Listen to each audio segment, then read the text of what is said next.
Hello students, how are you students. उम्मीद करता हूँ कि आप सब लोग बहुत खुश और बहुत स्वस्थ होंगे। स्टूडेंट्स, आज देखिए हमारा जो सब्जेक्ट है वो है विजुअल बेसिक, जो कि है बीसीए फोर्थ सेमेस्टर के लिए।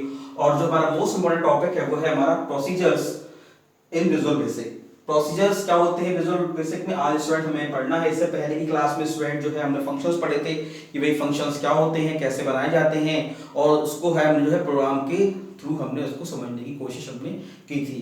तो उसी की सीक्वेंस में आज हमारा जो अगला जो लेक्चर है बीसीए फोर्थ सेमेस्टर में विजुअल बेसिक सब्जेक्ट्स में प्रोसीजर्स क्या होते हैं, इसके क्या टाइप्स होते हैं, और अलग अलग प्रोसीजर का अलग अलग काम होता है। इसको हम एग्जांपल के द्वारा आज हम समझेंगे। तो स्टार्ट करते हैं स्टूडेंट प्रोसीजर। आइए, A set of instruction in the module having a unique name। अब देखो मेरे क्या है, एक सेट ऑफ इंस्ट्रक्शन होता है जिसमें क्या होता है, इसका यूनिक नेम होता है। स्टूडेंट्स देखो, यूनिक नेम का क्या मतलब है। जैसे सपोज दैट जब भी कभी हम किसी कंट्रोल पे क्लिक करते हैं, जैसे मान लो हमने कमांड बटन पे क्लिक किया तो क्या है, प्राइवेट सब कमांड अंडरस्कोर क्लिक। इसका क्या मतलब है, अब देखो वहां पे कमांड क्लिक जो कि एक इवेंट प्रोसीजर है, ठीक है स्टूडेंट्स। अब इसमें है क्या कि भाई कमांड वन क्लिक के नाम से कोई दूसरा आपका जो है वो यूनिक कोड नहीं है, वो यूनिक प्रोसीजर आपको नहीं मिलेगा। ऐसे कमांड वन कमांड टू, तो ये क्या है, ये भी हमारी तरीके से एक हमारे प्रोसीजर कहलाते हैं। लेकिन ये क्या है, ये हमारे प्रोसीजर पहले से बने हुए हैं। ठीक है, name and called according to. अब क्या करते हैं हम इसको, name and called according to requirement is called procedure. हम क्या करते हैं, हम उसको जो है हम उसको यूनिक नेम देते हैं और उसको जो है हम अपनी जरूरत के हिसाब से उसको हम कॉल कराते हैं जब हमें उसकी आवश्यकता पड़ती है। ठीक है स्टूडेंट्स, तो उसी के क्रम में जो है टाइप्स ऑफ प्रोसीजर कितने प्रकार के होते हैं। प्रोसीजर 4 प्रकार के होते हैं विजुअल बेसिक में। एक होता है हमारा सब प्रोसीजर, दूसरा फंक्शन प्रोसीजर, तीसरा इवेंट प्रोसीजर और चौथा है प्रॉपर्टी प्रोसीजर। 4 प्रकार के प्रोसीजर, सब procedure, function procedure, event procedure और प्रॉपर्टी प्रोसीजर। तो आज स्टूडेंट जो है वो हम सब प्रोसीजर को फिनिश करेंगे। उसके बाद हम फंक्शन प्रोसीजर, इवेंट प्रोसीजर और प्रॉपर्टी प्रोसीजर्स के इस लेक्चर के जब अगला लेक्चर बनाएंगे तो उसमें हम समझेंगे। लेकिन आज हम समझेंगे सब प्रोसीजर क्या होता है, इसको हम कैसे बनाते हैं और इसको हम कोडिंग के द्वारा हम इसको समझने की कोशिश करेंगे। ठीक है स्टूडेंट्स, तो देखिए पहले समझ लेते हैं सब प्रोसीजर क्या होता है। देखिए इससे पहले वाली क्लास में स्टूडेंट जब मैंने फंक्शन पढ़ाए थे तो मैंने आपको ध्यान होगा कि हमने जो है वो सब कीवर्ड का यूज करके हमने फंक्शंस को बनाया था। तो ये क्या एक तरह से प्रोसीजर है ये, क्योंकि प्रोसीजर को हम सब कीवर्ड का यूज करते हैं और प्रोसीजर का हम नाम कुछ भी दे सकते हैं अपनी तरफ से। ठीक है, क्योंकि हम क्या करते हैं, हमने जो सब प्रोसीजर का जो हमने नाम दिया है, क्योंकि ये कोई वैल्यू सब प्रोसीजर जो है वो कोई वैल्यू रिटर्न नहीं करता है, इसको हम किसी दूसरे कंट्रोल से हम इसको कॉल कराते हैं। ठीक है, तो उसमें लिखा भी है कि सब procedure perform action but do not return a value. Action को परफॉर्म करता है लेकिन वैल्यू को रिटर्न नहीं करता टू द कॉलिंग कोड। ठीक है, अब देखो इसका सिंटैक्स है सब प्रोसीजर, हम सब प्रोसीजर नेम सब लिखेंगे, प्रोसीजर का नाम लिखेंगे और फिर इसकी जो ब्रैकेट्स होते हैं उसमें हम आर्गुमेंट को पास कराएंगे। जो भी हमें आर्गुमेंट, जो भी हमें वेरिएबल जो कि हमें अगले कंट्रोल पे हमें उसको लेना है। और एंड सब और बीच में हमारे क्या जाएंगे, बीच में हमारे स्टूडेंट यहाँ पे स्टेटमेंट्स हमारे आ जाएंगे। सब प्रोसीजर नेम, आर्गुमेंट्स ब्रैकेट्स के अंदर जो भी हमें देने हैं और एंड सब। ठीक है, आगे देखते हैं। Sub procedure is usually used to accept input from the user. Yes, अभी क्या काम करता है कि सब प्रोसीजर जो है वो क्या करता है, यूजर से जो है इनपुट लेता है, जैसे कि डिस्प्ले इंफॉर्मेशन, प्रिंट इंफॉर्मेशन, हमें कोई इंफॉर्मेशन डिस्प्ले करानी है या हमें प्रिंट करानी है तो सब प्रोसीजर जो है वो यूजर से इनपुट लेने के काम आता है। It is program code. ये क्या होता है, ये अपने आप में प्रोग्राम कोड होता है। And it is not an event procedure. ये जो है वो हमारा इवेंट प्रोसीजर नहीं होता है, ये क्या होता है, हमारा प्रोग्राम कोड अपने आप में खुद एक कोड होता है। It is called by other code.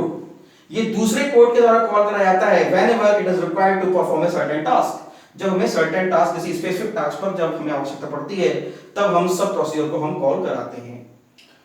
ठीक है स्टूडेंट्स, तो स्टूडेंट्स हमने देखा सही सब प्रोसीजर क्या होता है, डेफिनेशन के अकॉर्डिंग। अब हम इसको जो है हम एक प्रोग्राम के थ्रू समझने की कोशिश करते हैं। हमने स्टूडेंट्स क्या किया, हमने एक फॉर्म लिया और जब हम विजुअल बेसिक ओपन करते हैं तो फॉर्म खुल के आता है। फॉर्म पे हमने एक टेक्स्ट बटन ले लिया और एक हमने कमांड बटन लिया और इसके कैप्शन में जाके हमने इसका नाम कर दिया डिस्प्ले टेबल। ठीक है स्टूडेंट, अब हमें क्या करना है कि अब हमने क्या किया कि हमने सब नाम का हमने जो है फॉर्म पे हम डबल क्लिक करेंगे और फिर जो है हम प्राइवेट सब का हम, या फिर एक काम कीजिए, आप फॉर्म पे क्लिक ना करें, आप सीधे कमांड बटन पे क्लिक करें और कमांड बटन पे क्लिक करने के बाद हमें जो है वो कमांड पे थोड़ी नहीं करनी। सबसे पहले क्या करेंगे, हमें ऊपर एंटर मारते हुए ऊपर आ जाना है और वहां पे हम सब टेबल नाम का हमारा प्रोसीजर से लिखा ना सब प्रोसीजर नेम, तो सब और हमारे जो प्रोसेस का नाम क्या होगा, टेबल हो गया। और t as a integer, t हमने वेरिएबल यूज किया एज ए इंटीजर करके हमने वो पास करा दिया, ठीक है। फिर हमने लिखा form1.cls, ये हमने इसलिए लिखा कि बिकॉज़ जब हम फॉर्म पर जब हम, क्योंकि हमने जो लिया है हमारा जो प्रोग्राम है, हम टेबल प्रिंट कराना चाहते हैं तो टेबल प्रिंट होगी। तो जब हम नेक्स्ट टेक्स्ट में जब हम वो नंबर डालेंगे तो पहला वाला जो रिजल्ट है वो हमारा क्लियर हो जाए, इसीलिए यूज करेंगे form1.cls। फिर यहाँ पे हम यहाँ पे लूप का यूज करेंगे i is equal to 1 to 10, i में जो है वो 1 से लेकर 10 तक वैल्यू जाएगी, और फिर t into i यानी t में यानी t into y, t और i की जो भी हम जो है टेक्स्ट में जो भी हम वैल्यू देंगे उसकी और तुम्हारा जो है i, इनकी आपस में क्या होगा, मल्टीप्लाई होकर हमारा रिजल्ट डिस्प्ले होगा, ठीक है।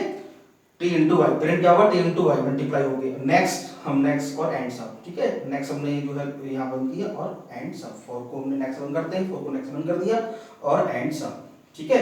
तो सब और एंड सब, तो ये हमारी बॉडी के हमारे स्टेटमेंट्स हो गए, ये हमारा सब हो गया और ये हमारा एंड सब, ठीक है। तो ये तो हमारा काम हो गया सब प्रोसीजर का। अब हम क्या करेंगे कि हमने जो कमांड बटन दिया, कमांड बटन पे ये तो लिख के आते हैं हमारा प्राइवेट सब कमांड वन क्लिक। अब देखो यहाँ पे जो समझने वाली बात है कि ये जो प्रोसीजर है, हमने इस प्रोसीजर को जो है वो हम इस प्रोसेस को यहाँ पे कॉल करा रहे हैं टेबल नाम का जो हमने प्रोसेस बनाया था, ये हमने यहाँ लिखा टेबल, और इसको हम किस पे करा रहे हैं, टेक्स्ट पे, क्योंकि वो है क्या लिखा है, यहाँ लिखा भी है ये सब process used to accept input from the user, display information and print information. तो क्या लिखा, टेबल वैल्यू, ये ब्रैकेट ओपन, वैल्यू का यूज करते हैं, value text one dot text, क्या लिखा हमने, टेक्स्ट वन डॉट टेक्स्ट, यानी इसमें जो वैल्यू आएगी उसमें जो है उसी का हमें जो है दिखाना है, बिकॉज टेबल में हमें क्या लेना है, टेबल हमने जो प्रोसेस बनाया था वो हमें किसमें इनपुट लेना है, टेक्स्ट में हमें लेना है, इसलिए हमने यहाँ लिखा value text one dot text bracket बंद एंड सब, ठीक है। इतना सब करने के बाद जैसे ही हम यहाँ पे टेक्स्ट वन में मान लो हमने जो है वैल्यू हमने मान लो 8 हमने यहाँ लिखा, और जैसे ही हमने यहाँ पे जो है 8 हमने लिखा तो 8 की टेबल जो है वो यहाँ लिख के आ जाएगी।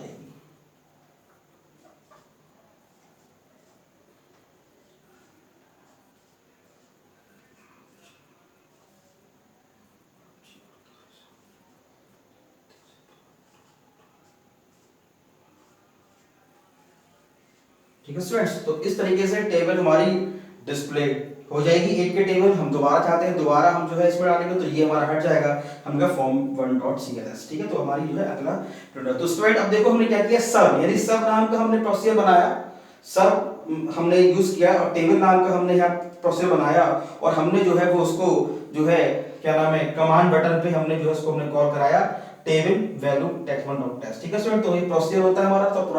तो क्या कहते हैं, procedure is usually used to accept input from the user, display information from the print information, ठीक है। तो ये वैल्यू को रिटर्न नहीं करता है, हमने जो है इसको दूसरे कंट्रोल लिखा भी है, देखो इसमें एक जगह लिखा होगा कि इसमें लिखा कि perform action but do not return a value the call in code and sub procedure usually code to accept input from the user, display information, print information, it is program code by itself and it is not an event procedure, it is called by other, it is called by other code whenever it is required to perform a certain task, ठीक है student. तो आज हमने ये जो है सब procedure complete किया। इससे नेक्स्ट वाली क्लास में स्टूडेंट हम फंक्शन प्रोसीजर, इवेंट प्रोसीजर और प्रॉपर्टी प्रोसीजर के बारे में हम पढ़ेंगे।